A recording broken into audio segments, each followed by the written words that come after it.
मेरे प्यारे बच्चों, कैसे हैं आप लोग? A very hearty welcome to this mind blowing platform physics वाला। My name is Rupa Sharma और मेरे प्यारे बच्चों, आज हम लोग करने वाले हैं अनसीन पैसेज।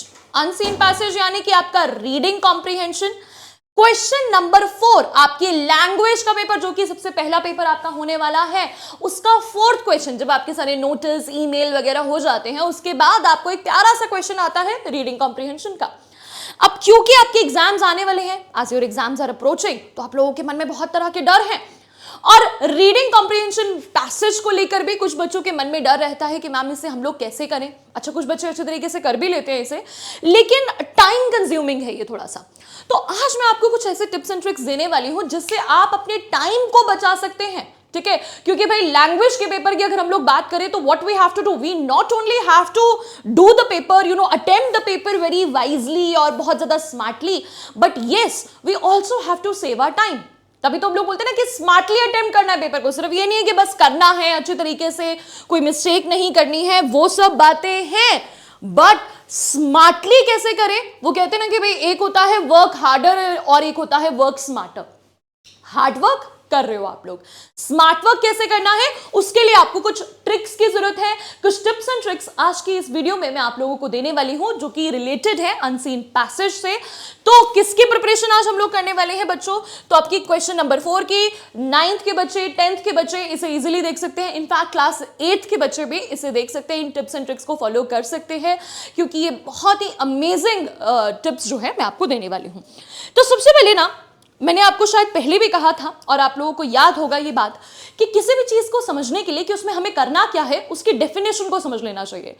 कॉम्प्रिहेंशन पैसेज का मतलब क्या होता है? Comprehension is the art of reading. Okay, सबसे पहले रीडिंग, फिर क्या है? Understanding and remembering what you read in any given piece of writing. ठीक है भाई, अगर आपको कोई पीस ऑफ राइटिंग जो है वो दिया हुआ है, अलग अलग हमेशा आपके पास डिफरेंट ही आता है, कभी भी रिपीटेड नहीं आता है, लेकिन उसमें जो स्टेप्स हैं वो हमेशा कॉमन होते हैं। सबसे पहले आपको रीड करना है, रीड करने के बाद आपको उसको समझना है, अंडरस्टैंड करना है और आपको याद भी रखना है, कि मैंने क्या पढ़ा है। अच्छा, कॉम्प्रिहेंशन पैसेज के साथ एक सबसे ज्यादा मजेदार बात क्या होती है? अच्छा, ये मुझे लगता है ये सारे स्टूडेंट्स के मन में घूमता होगा कि जब भी हम लोग क्वेश्चन आंसर्स लिख रहे होते हैं, जब भी आप पेपर को अटेम्प्ट कर रहे होते हो, तो आपके मन में आता है कि काश इस टाइम थोड़ी सी देर के लिए अगर मेरी नोटबुक खुल जाए, अगर मैं चैप्टर को एक बार फिर से पढ़ लूं, मुझे वो पैराग्राफ याद आ जाए एग्जैक्टली, मतलब मेरे मन में वो छप जाए कि क्या लिखा हुआ था, मुझे एक बार पता चल जाए ना, तो मैं बहुत अच्छा आंसर फ्रेम कर सकता हूं या कर सकती हूँ। बिल्कुल यही मन में आता है ना आपके। वो चीटिंग वाली बात नहीं है, लेकिन हाँ, उस टाइम हमारे मन में आता है कि काश हमारी वो आइडेंटिक मेमोरी जो है वो होती और पूरा का पूरा जो है ना वो टेक्स्ट हमारे मन में छप जाता। अब भाई वो तो पॉसिबल नहीं है, लेकिन आपका रीडिंग कॉम्प्रिहेंशन पैसेज के केस में वो बिल्कुल पॉसिबल है, वो तो आपके सामने ही है। तो एक तरह से जैसे ओपन बुक टेस्ट आपका होता है, वैसा ही है आपका रीडिंग कॉम्प्रिहेंशन पैसेज। पूरा का पूरा पैसेज आप लोगों को दिया हुआ है भाई। तो ये जो 20 मार्क्स है ना, 20 आउट ऑफ 20 इसमें आप लोग स्कोर कर सकते हो। बिल्कुल वाकई में I can claim this thing कि 20 आउट ऑफ 20 आप लोग स्कोर कर सकते हो। इसका वायरल ट्रिक मैं आप लोगों को देने वाली हूँ। क्या क्या स्टेप्स होते हैं, क्या क्या चीजें होती हैं जो आपको ध्यान रखनी है। कॉम्प्रिहेंशन पैसेज आप लोग बहुत स्टार्टिंग से कर रहे हो, बचपन से करते आ रहे हो इसे, लेकिन कुछ ऐसी चीजें हैं जो आपको करनी बहुत जरूरी है, समझनी बहुत जरूरी है, जिससे कि आप इसे बहुत ज्यादा स्मार्टली कर पाओ, टाइम से खत्म कर पाओ और एकदम फुल फ्री के मार्क्स जो है इसमें आप लोग स्कोर कर सको। तो जैसे मैंने आपको बोला, रीडिंग, अंडरस्टैंडिंग, रिमेंबरिंग, किसी भी पीस ऑफ पेपर में ओपन बुक है, बस याद रखना है कि आप लोगों ने क्या पढ़ा था। तो कॉम्प्रिहेंशन पैसेज, जैसे कि आप लोगों को पता है, ये बना है वर्ड कॉम्प्रिहेंड से। ठीक है, comprehend, are you comprehending what I am saying? Are you able to comprehend? Okay, तो कॉम्प्रिहेंड का मतलब क्या होता है? क्या समझ में आ रहा है कि मैं क्या पढ़ा रही हूं? हाँ, understand, are you able to understand what I am trying to say? तो कॉम्प्रिहेंड का मतलब समझो, पैसेज दिया हुआ है उसको अपने को समझना है। ठीक है, समझना है और समझकर हमें 3 तरह के क्वेश्चंस को अटेम्प्ट करना है। वो है भाई आपके वोकैबुलरी बेस्ड क्वेश्चंस, फिर आपके शॉर्ट क्वेश्चंस, और एक भैया सबसे ज्यादा डराता है ये समरी और ग्रिड वाला क्वेश्चन। सबसे ज्यादा बच्चे डरते हैं समरी और ग्रिड क्वेश्चन में। बच्चे जो है यूजुअली जो है ये क्वेश्चन हमें बहुत स्केरी लगता है। उसके बहुत सारे रीजंस है, क्योंकि हमें लगता है कि हम 50 वर्ड्स में लिखेंगे कैसे, हमारे वर्ड्स कभी कभी एक्सीड हो जाते हैं, कभी वर्ड्स कम पड़ जाते हैं। तो एग्जैक्टली अगर अपने को एक चीट कोड मिल जाए कि हमें इस ग्रिड वाले क्वेश्चन में, जिसे बच्चे टेबल वाला क्वेश्चन भी बोलते हैं, तो हमें करना क्या है, कैसे हम इस पर फोकस कर सकते हैं, तो चलिए इसको हम लोग जानते हैं। तो let us start with comprehension passage. चलो ये मैं आपको पहले, इससे पहले स्किल्स हैं, स्किल्स में आपको बाद में बताऊंगी, लेकिन अपने को सबसे पहले करना क्या है। रीडिंग कॉम्प्रिहेंशन में अगर मैं एक टिप आप लोगों को दे दूं, वो आप हमेशा याद रखेंगे बच्चों। सबसे पहला क्या है, whenever you are given a passage to read followed by several questions to be answered, always read the questions first. Always read the questions first. बच्चों पैसेज को पहले मत पढ़ो, ठीक है। आपके पैसेज के ऊपर लिखा होता है read the passage carefully and answer the questions that follows. भूल जाओ उस इंस्ट्रक्शन को, ठीक है। आपको पूरे क्वेश्चन पेपर के इंस्ट्रक्शंस को याद रखना है, पर पहली वाली इंस्ट्रक्शन को इग्नोर कर दो, क्वेश्चन 4 के इंस्ट्रक्शन को, कि पहले पैसेज पढ़ो फिर उसके बाद क्वेश्चन आंसर्स को अटेम्प्ट करो। नहीं बच्चे, सबसे पहले आपको क्वेश्चंस को रीड करना है। Yes, Why? Reason. By doing this, you are well aware of what to look for in the passage when you read. भाई क्या है ना, एग्जाम पेपर देते वक्त हम लोगों को थोड़ा सा सेल्फिश होना पड़ेगा। उस टाइम पे हम लोगों को कॉम्प्रिहेंशन पैसेज पढ़ना है सिर्फ एक ही मोटिव से कि हमें उसमें आंसर फाइंड आउट करने हैं बच्चों, ठीक है। आंसर फाइंड आउट करने हैं। हम लोग वेल अवेयर हो जाते हैं कि हमें पैसेज में ढूंढना क्या है, ठीक है। This helps you focus your attention on important words and phrases. उससे क्या है, हम लोग सिर्फ important words and phrases को ही ढूंढते हैं, क्योंकि comprehension passage में जो भी आपको content दिया हुआ है, उस content में से आपको सिर्फ important जो चीजें हैं, phrases हैं, जो main points हैं, उन्हीं से related questions आते हैं। तो आपने question एक बार पढ़ लिया, तो फिर आप लोग passage में वापस जाएंगे और पैसेज में वापस जाकर उसे ढूंढने की कोशिश करेंगे कि आपको क्या फाइंड आउट करना है, उस आंसर को आप लोग ढूंढेंगे। Allowing you to skim rather than to read every word. Skim. There is a very important word here बेटा, skim. अच्छा, क्या आप लोग जानते हैं कि skimming और reading में क्या डिफरेंस होता है? Skimming and reading. Skim का मतलब पता है वैसे क्या होता है? Skim का मतलब, skim एक वर्ब है जिसका मतलब होता है पानी में जब हम फ्लोट करते हैं ना, एक होता है हम पानी में बड़ा ही तैर रहे हैं, ठीक है, बड़े एफर्ट्स लगा के, एक होता है हम लोग पानी में स्किम कर रहे हैं। कौन करते हैं स्किम? कौन करते हैं? बहुत सारे ऐसे वर्ड्स हैं जो पानी के ऊपर स्किम करते हैं, ठीक है, ऐसे फ्लोट करते हुए जाते हैं। तो हमें फ्लोट करना है, हमें वर्ड्स के ऊपर फ्लोट करते हुए से रीड करना है, एक एक वर्ड पर फोकस नहीं करना है। उस टाइम हमारा पर्पस है सिर्फ उसमें से आंसर्स को निकालना। Also, you can mark the passage lightly when you see one of those terms, making it easy to find when you're ready to verify your answer. भाई सिंपल सी बात है बच्चों, जब लोग पैसेज को फाइंड आउट, मतलब आपने आंसर ढूंढ लिया, तो आंसर ढूंढने के बाद लाइटली उसे पेंसिल से मार्क कर सकते हो, ठीक है। मुझे पता है कि क्वेश्चन पेपर में लिखना अलाउड नहीं होता है, पेन वेन तो आप लोग चला ही नहीं सकते हो, लेकिन यस, अगर आप लोग लाइटली पेंसिल से मार्क करोगे तो आपको कोई कुछ नहीं कहेगा। हल्का सा आप या तो लाइटली मार्क करेंगे, या फिर अगर आपको आंसर मिल गया है तो आप उसे नोट डाउन कर लेंगे। The answers are generally in a logical sequence। अब आप कहोगे कि मैम ऐसे कैसे हो सकता है, हमें तो पैसेज कैसे करना पड़ेगा भाई, हम लोग पहला क्वेश्चन पढ़ेंगे फिर हमें पूरा पैसेज पढ़ना पड़ेगा फिर हमें दोबारा पढ़ना पड़ेगा। नहीं यार, आंसर्स हमेशा लॉजिकल सीक्वेंस में होते हैं। फॉर एग्जांपल, जो आपका फर्स्ट क्वेश्चन का आंसर है वो आपको जनरली फर्स्ट या सेकंड पैसेज में ही मिल जाएगा। सेकंड क्वेश्चन का आंसर आपको सेकंड या थर्ड में मिलेगा। बहुत ही रेयर होता है कि वो बहुत मस्ती में आ जाए आपका क्वेश्चन पेपर बनाने वाला और आपके फर्स्ट क्वेश्चन का आंसर आपको लास्ट पैसेज में मिले, लेकिन लास्ट पैराग्राफ में मिले, मतलब पैसेज के एकदम लास्ट में मिले। ऐसा बहुत rarest of the rare case में होता है। लेकिन इतना मुझे पता है कि अगर आप लोग बहुत ज्यादा प्रैक्टिस करते हैं तो इस चीज को भी आप लोग अवॉइड कर सकते हैं, क्योंकि उसकी आपको आदत पड़ जाती है, आपको हैबिट हो जाती है। हैबिट होनी बहुत जरूरी है, कैसे कैसे फटाफट आंसर को हम लोग फाइंड आउट करें। Focus only on relevant details, ये बहुत जरूरी है बच्चा। आपको फोकस करना है सिर्फ रेलिवेंट डिटेल्स के ऊपर। अगर तुमको पैसेज बहुत पसंद आ गया भैया, बड़ा अच्छा पैसेज है, क्योंकि आप लोगों का पैसेज जनरली कहां से आता है, कई बार किसी नॉवल का कोई एक्सर्प्ट उठा लेते हैं, वो कहीं किसी स्टोरी से ले लेते हैं। भाई बहुत सुंदर भी लग गया पैसेज, कोई बात नहीं, घर जाकर पढ़ लेना उसे, यहां पढ़ने की जरूरत नहीं है उसे, बिल्कुल भी नहीं। पैसेज को आपने पढ़ना है, वही समरी के लिए पढ़ना पड़ता है, लेकिन वही बात है कि वर्ड टू वर्ड, छोटे छोटे वर्ड्स पर आप लोगों को नहीं अटकना। Make sure that you understand the gist of the passage। भाई gist समझना है, gist मतलब समझते हो कि किस बारे में है, मतलब किस बारे में है, बस आपको gist समझ में आ गया कि भाई एक तरह से शॉर्ट समराइज कर पाओ अपने मन में कि अच्छा ये पैसेज में ये था, ये था, ये था, ये था, बस हम लोग इतने को समझें। And do not get stuck on particular words. भाई कई बार बच्चों को मैंने सुना है ये कहते हुए कि मैम पैसेज बड़ा डिफिकल्ट आया था। मैंने कहा कैसे भाई, कैसे डिफिकल्ट आया था बताओ भाई। तो कहेंगे मैम पैसेज में ना बड़े डिफिकल्ट वर्ड्स थे, मुझे कुछ समझ में ही नहीं आ रहा था, मैंने तो कभी ऐसी वोकैबुलरी देखी ही नहीं, मैं आपको पता तो है मेरी वोकैबुलरी वीक है, मैं क्या करूं। तो ऐसे बच्चों को मैं कहती हूं कि भाई पढ़ते क्यों हो, उन वर्ड्स पर स्टक मत हो, आप लोग मत अटको पर्टिकुलर वर्ड्स पे। अभी तो वो टाइम नहीं है कि आप अपनी वोकैबुलरी को मतलब इंप्रूव कर सकते हो, ठीक है, उसके लिए भी टाइम है भाई, उसके लिए टाइम था, वो टाइम निकल चुका है। अब अभी हमें एग्जाम के पॉइंट ऑफ व्यू से सोचना है, तो एग्जाम के पॉइंट ऑफ व्यू से हम बहुत स्मार्टली काम करने वाले हैं। अगर कोई मुश्किल वर्ड आ भी गया तो उसे आप लोग छोड़ दो। आप लोगों को क्या करना है, आप लोगों को इन्फर करना है, ठीक है। मेरा नेक्स्ट पॉइंट वही होने वाला है, ठीक है, नहीं नेक्स्ट नहीं मतलब लास्ट में है, last but not the least, इन्हें मैं बताऊंगी इन्फर द पैराग्राफ। ये क्यों कह रही हूं मैं पर्टिकुलर वर्ड्स पे स्टक नहीं होना है, क्यों, क्योंकि आपको पैराग्राफ को इन्फर करना है।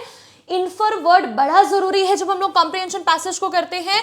इन्फर का मतलब होता है अंदाजा लगाना मेरे बच्चों, अंदाजा लगाना है आपको पैराग्राफ का, instead of understanding the word to word meaning. Word to word meaning नहीं समझना, जैसे मैंने बोला पैराग्राफ अच्छा भी लग गया तो बाद में पढ़ लेना उसको एग्जाम खत्म होने के बाद। अभी आपका पर्पस था उसमें से आंसर निकालना, अभी आपका पर्पस था उसका अंदाजा लगाना, उसका जिस्ट बनाना। जिस्ट समझ में आ गया, बढ़िया बात है। Try to write the answers in your own words. This is really very important question, very important point, क्योंकि questions जो हैं जो आपको पूछे जाते हैं, अब देखो आप लोगों को ना ये स्पेसिफिक इंस्ट्रक्शंस हैं कि आप लोगों को एग्जैक्ट लाइंस को कॉपी नहीं करना है। कॉम्प्रिहेंशन पैसेज से कई बार हम लोग क्या करते हैं, एग्जैक्ट लाइंस को कॉपी करके लिख देते हैं, वो आप लोगों को बिल्कुल नहीं करना है। उसमें आपके स्पेसिफिकली मार्क्स जो है वो कट जाते हैं, क्योंकि कॉम्प्रिहेंशन पैसेज में आपके डायलॉग्स भी होते हैं, एक्टिव पैसिव कई तरह की वॉइसेस उसमें यूज की जाती हैं। आप लोगों को पहले क्वेश्चन पर फोकस करना है। अच्छा मैं आपको हमेशा बताती हूं कि क्वेश्चन का आंसर कैसे करना है। सबसे पहले आप लोगों को क्या करना होता है, कोई भी क्वेश्चन अगर आपको दिया हुआ है बेटा, तो क्वेश्चन आपको दिया हुआ है तो आपको क्या करना है, क्वेश्चन के टेंस को आइडेंटिफाई करना है। Identify the tense. हो सकता है आपका पैसेज पूरा का पूरा पास्ट टेंस में था, जनरली पास्ट टेंस में ही होता है, पास्ट टेंस में था, लेकिन आप लोगों को क्वेश्चन पूछा है प्रेजेंट में। भाई प्रेजेंट में पूछा है तो आप आंसर भी प्रेजेंट में ही करोगे। आइडेंटिफाई द टेंस, क्वेश्चन के टेंस को आइडेंटिफाई करना है। Use the same tense in answering, same tense in answering, ये बहुत जरूरी है बेटा, बहुत जरूरी है। कई बार किसी कैरेक्टर से रिलेटेड अगर आपको क्वेश्चन आता है तो वो आपको प्रेजेंट फॉर्म में भी पूछ लेते हैं, और उस टाइम पे आपको घबराना नहीं है, आपको उसका आंसर भी प्रेजेंट फॉर्म में ही देना है। और हमेशा आपको लैंग्वेज को चेंज करना है, सेम एज इट इज कभी भी कॉपी मत कर देना, ठीक है। कैसे करना है, कई बार आप जो है ना डेफिनेशन भी दी होती है, एग्जैक्ट डेफिनेशन ही आप लोगों को लिखनी होती है, तो डेफिनेशन को भी आप लोग आगे पीछे थोड़ा सा चेंज कर सकते हो, क्वेश्चन में से आपको आंसर को बनाना है। Make a habit of reading the choices that are provided to you before answering the questions to be sure you aren't fooled by nearly correct choices। वैसे ऐसा बड़ा कम होता है, पर कभी कभी आपको MCQs भी आ जाते हैं, और MCQs की जो चॉइसेस होती हैं भाई वो बड़े ही ज्यादा यूनिक नहीं होते हैं। बिल्कुल MCQs के जो चॉइसेस होते हैं वो बड़े ही एक जैसे होते हैं, जैसे वो पनीर मखनी, पनीर लबाबदार, शाही पनीर, कढ़ाई पनीर, जैसे चारों की चारों एकदम सेम ही लगती है, देखने में आप डिफरेंशिएट नहीं कर सकते हो। तो आपको जो है उन चॉइसेस को बड़े ध्यान से पढ़ना है। बहुत रेयर केस में आप लोगों के MCQs आते हैं, but if in case it comes, so go through all the choices very carefully. And vocabulary based question के लिए क्या करें मैम, क्या करें, टू फाइंड आंसर्स। देखो भाई, to find answers to the vocabulary based questions like synonym. कई बार आपको सिनोनिम पूछ लेते हैं भाई, ठीक है, जैसा उनका मन हो, कभी कभी सिनोनिम, कभी कभी एंटोनिम, कभी कभी आपको सेम मीनिंग का मतलब वही सिनोनिम ही हो गया। आपको क्या करना है, replace the word with the meaning. If you find that it is the answer, it is correct. Replace the word with the meaning, यानी कि आपको कोई वर्ड दिया हुआ है और आपको पैसेज में फाइंड आउट करना है सेम वर्ड को। तो अगर आपने फाइंड आउट कर लिया उस वर्ड को, तो जो आपको क्वेश्चन में दिया हुआ है आंसर, उससे उसको रिप्लेस कर दो और देखो क्या अभी भी सेंस बन रहा है पैसेज का। अगर सेंस बन रहा है तो बल्ले बल्ले, बहुत बढ़िया, तो आपने उसको हिट कर दिया भाई क्वेश्चन को। वोकैबुलरी बेस्ड क्वेश्चन के लिए उसको आपको यही करना है भाई, सिंपल सी बात है। मुझे पता है एग्जाम्स बिल्कुल सर पर आ चुके हैं, अभी मैं ये नहीं कह सकती आप लोगों को जाके कि बेटा डिक्शनरी उठाओ, जाके सारे एंटोनिम्स को याद करो, जाके सारे सिनोनिम्स को याद करो। नहीं भाई, आप ऐसा नहीं कर सकते हो, बिल्कुल भी नहीं, अभी इतना टाइम नहीं है हमारे पास। आप लोग इस रिप्लेसिंग वाले मेथड को यूज कर सकते हो, और ये कैसे कर सकते हो? प्रैक्टिस करके। ठीक है भाई, तो अभी मैंने आप लोगों को कहा कि कॉम्प्रिहेंशन पैसेज में हमें सिर्फ इंपॉर्टेंट बातों पर ध्यान देना है, तो कुछ ऐसी इंपॉर्टेंट बातें हैं जो मैं फिर से रिपीट करने वाली हूं। Requisite skills to solve a comprehension passage. क्या ऐसी रिक्विजिट स्किल्स होती हैं जो आपको कॉम्प्रिहेंशन पैसेज को सॉल्व करने के लिए चाहिए? तो बहुत सारा जो हमने डिटेल में पढ़ा उसको मैं शॉर्ट में करके बोलूं तो सबसे पहले भाई रीडिंग स्पीड आप लोगों की बहुत मैटर करती है। रीडिंग स्पीड मतलब अटकना नहीं है, तो फटाफट से स्किम कर देना है पैसेज को। एबिलिटी टू इन्फर, अंदाजा लगाने की आपको आदत होनी चाहिए, अंदाजा लगाना, और वो अंदाजा लगाने की प्रैक्टिस आपको अच्छी तरीके से करनी है। आप लोग फटाफट से कॉम्प्रिहेंशन पैसेज किस बारे में है, क्यों लिखा गया है, क्या उसका मोटिव है, that you should identify. Vocabulary power को एनहांस करने के लिए व्हाट यू कैन डू, अभी क्या कर सकते हो, अभी प्रैक्टिस कर सकते हो। ठीक है, प्रैक्टिस करना बड़ा जरूरी है। वही मेरा लास्ट में पॉइंट होने वाला है, उसे जरा ध्यान से सुनना। Analytical ability. एनालिटिकल एबिलिटी का मतलब क्या होता है भाई? एनालाइज करना पैसेज को। आपने पूरा का पूरा कर लिया पैसेज, कभी कभी कैरेक्टर्स गिवन होते हैं, उन कैरेक्टर्स के बीच में जो रिलेशनशिप है उसके ऊपर आपको क्वेश्चन आ जाता है। फॉर एग्जांपल, दो ब्रदर्स है, अभी आपने करा होगा, एक पैसेज याद आ रहा होगा आपके मन में, दो ब्रदर्स है, दो ब्रदर्स के बीच में रिलेशनशिप है। कैसा रिलेशनशिप था? सार रिलेशनशिप था, लेकिन वो रिलेशनशिप कैसे कैसे बेटर हुआ, आप एनालाइज कर पा रहे हो उस चीज को? बिल्कुल कर पाते हो। कॉम्प्रिहेंशन पैसेज को आप रीड करते जाओगे तो करते करते करते करते आपको एंड में समझ में आ जाता है कि यस, बिल्कुल यही हुआ था। पहले रिलेशनशिप सार था, लेकिन कुछ ऐसे सर्कमस्टांसेस हुए जिससे उनका रिलेशनशिप बेटर हो गया, तो वो आपने एनालाइज कर लिया उस सिचुएशन को और उसके बारे में लिख सकते हैं।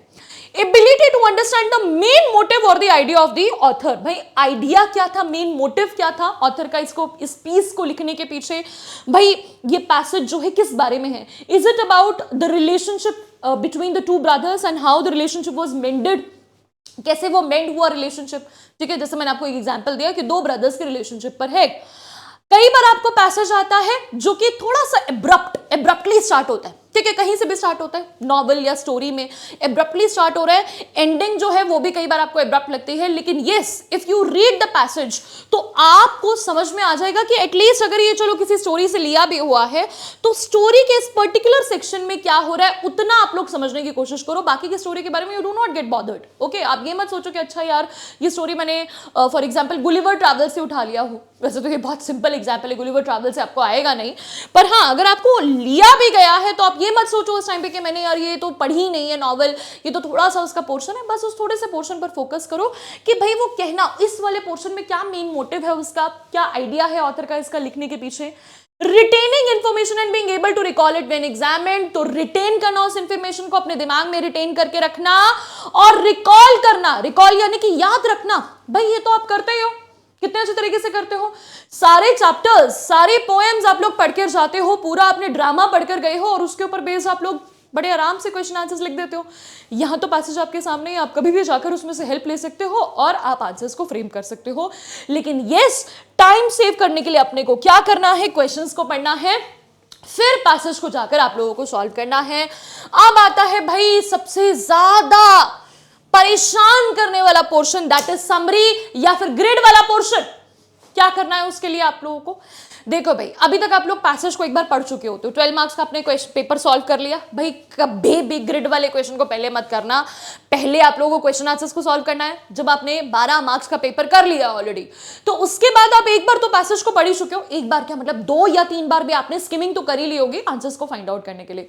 तो आपके मन में एक बहुत ही फ्रेश पीस आपके मन में है कि यस यस आइडिया है, जिस्ट है आप लोगों के मन में। बिल्कुल बिल्कुल बिल्कुल इंपॉर्टेंट पॉइंट्स को तो आप लोग नोट डाउन कर ही चुके हो। इनफैक्ट वो आंसर्स में, क्वेश्चन आंसर्स में पूछे गए हैं। उसके बाद आपको क्या करना है, एक बार फिर से पैसेज को केयरफुली, इस टाइम आप लोगों को पैसेज को केयरफुली पढ़ना है। क्यों? क्योंकि आप पैसेज को ऑलरेडी 2 बार पढ़ चुके हो, 2 या 3 बार आप लोगों ने रीड कर लिया है। तो अब जब आप पैसेज पढ़ोगे तो आपको एक नई अप्रोच लगेगी, तो आपको बहुत बढ़िया लगने वाला है वो पैसेज। जरूर रीड करना। कई बार मैंने बच्चों को देखा है कि वो 12 मार्क्स का पेपर अटेम्प्ट करने के बाद उन्हें लगता है कि चलो पैसेज तो हमने एक बार पढ़ ही लिया है, दोबारा क्यों पढ़ेंगे buddy, we don't need to read it again, but yes you have to read it बच्चा। इस टाइम आपकी जो अंडरस्टैंडिंग होगी पैसेज को लेकर वो बहुत ही बढ़िया होगी। आइडेंटिफाई द मेन आइडिया, आपको मेन आइडिया को सर्च करना है एंड सपोर्टिंग डिटेल्स, क्या उसके सपोर्टिंग डिटेल्स हैं, look for keywords and phrases. ये जैसे मैंने कीवर्ड्स एंड फ्रेजेस, ये जो मैंने बनाया है यहां पर जो लिस्ट बनाई है, ये कीवर्ड्स एंड फ्रेजेस ये तो हैं। बच्चे कई बार कंफ्यूज हो जाते हैं कि मैम कीवर्ड्स एंड फ्रेजेस क्या होते हैं। तो कीवर्ड्स यही है बेटा, कीवर्ड्स क्या है, पैसेज को केयरफुली पढ़ना है, मेन आइडिया, सपोर्टिंग डिटेल्स। ऐसे ही आपको भी पढ़ना है कि ऑथर जो है कौन से ऐसे वर्ड्स है, किस चीज पर फोकस कर रहा है, ठीक है, कौन से ऐसे फ्रेजेस है जो रिपीटेडली यूज हो रहे हैं। Use your own words, of course आपको अपने खुद के वर्ड्स का यूज करना होता है, जैसे आंसर्स में वैसे ग्रिड में भी आपको अपने खुद के वर्ड्स का यूज करना है, कोई मनाही नहीं है उसमें। बिल्कुल आप अपने वर्ड्स का यूज कर सकते हो क्योंकि आप उसको समराइज कर रहे हो, आप उसका बिल्कुल समराइज वर्जन लिख रहे हो। Keep it concise and to the point. अब ये वर्ड बड़ा इंपॉर्टेंट है मेरा बच्चा, कंसाइज। कंसाइज समझो, कंसाइज का मतलब होता है बेटा brief but comprehensive, brief but comprehensive.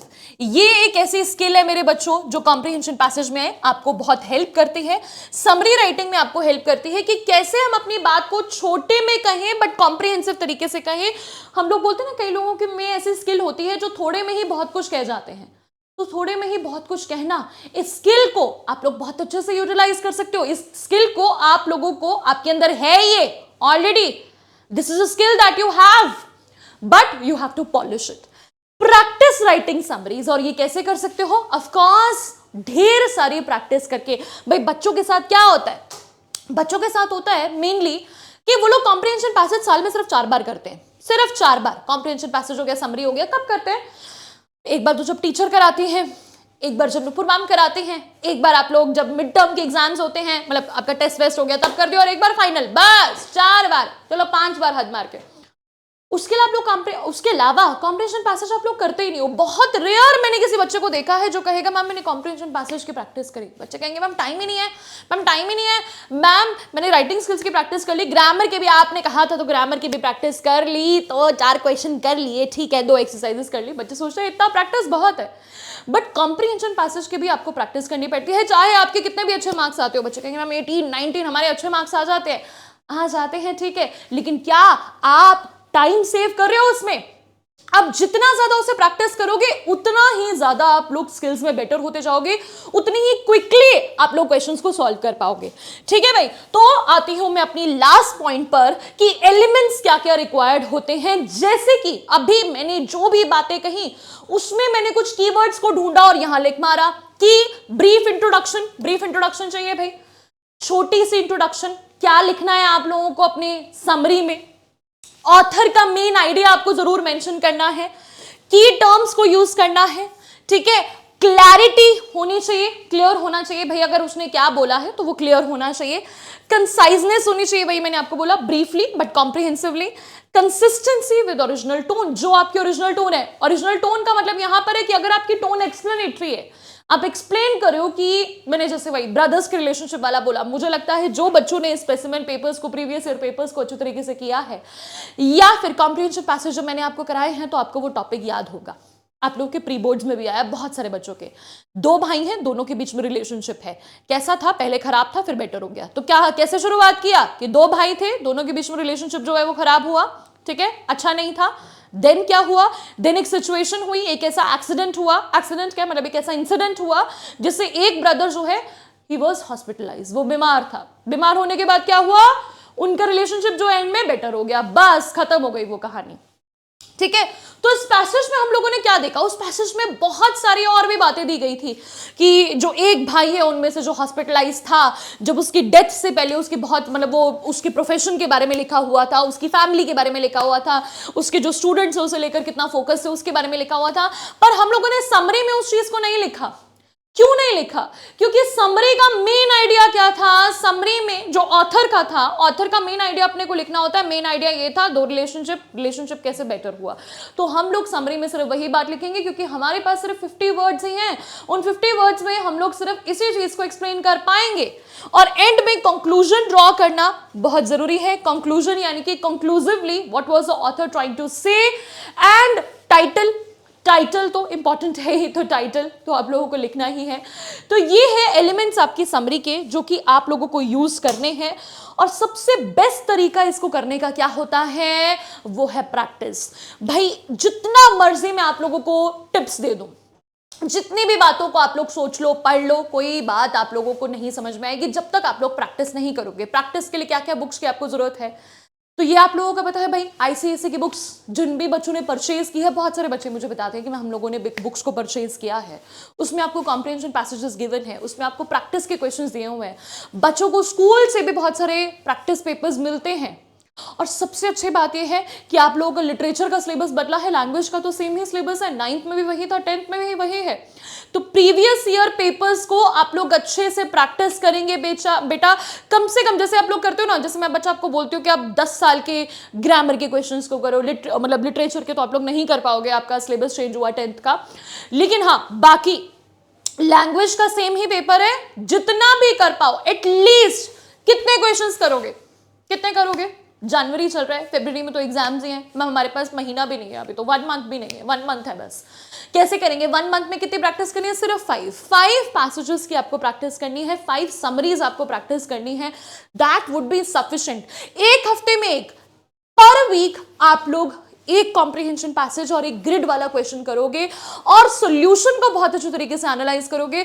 अगर आप लोगों ने एक बार ये कर लिया, बल्ले बल्ले हो जाएगी, बहुत अच्छे मार्क्स आप लोगों के आएंगे। ग्रिड वाले क्वेश्चन में बेटा ढेर सारी प्रैक्टिस लगती है। आई रियली अग्री, ठीक है, I am with you in this thing कि मैं मानती हूं कि 50 वर्ड्स में उसको कंसाइज करके लिखना थोड़ा सा टफ हो जाता है, लेकिन अगर आप लोग प्रैक्टिस करते हो तो प्रैक्टिस से ऊपर कुछ भी नहीं है। मैं वही बोलूंगी, अगर सीधा आज ये वीडियो देखने के बाद पेपर में जाके करोगे ग्रिड को, तो फिर ऐसे ऐसे करोगे बैठकर, अरे यार ये क्या हो रहा है, 2-3 वर्ड्स एक्सीड हो रहे हैं, 2-3 वर्ड्स कम हो रहे हैं, क्या करे क्या करे क्या करे। काश नूपुर मैम की बात सुन ली होती, मैम ने इतनी बार बोला था तो सुन लो यार, अभी सुन लो, क्यों बाद में जाके रिग्रेट करना। जाओ जाकर क्वेश्चन को प्रैक्टिस करो। जैसे ही इस वीडियो को देख लोगे, कसम से बताओ भाई, प्रॉमिस करो मुझे कि मैम जैसी वीडियो बंद करेंगे सबसे पहले जाके एक प्रीवियस ईयर पेपर उठाएंगे, ठीक है, 24 का, 23 का, 22 का, और हम लोग प्रैक्टिस करेंगे, ग्रिड वाला क्वेश्चन करेंगे। करोगे ना? चलो ठीक है, मिलते हैं नेक्स्ट वीडियो के साथ। Till then take care, bye bye, love you.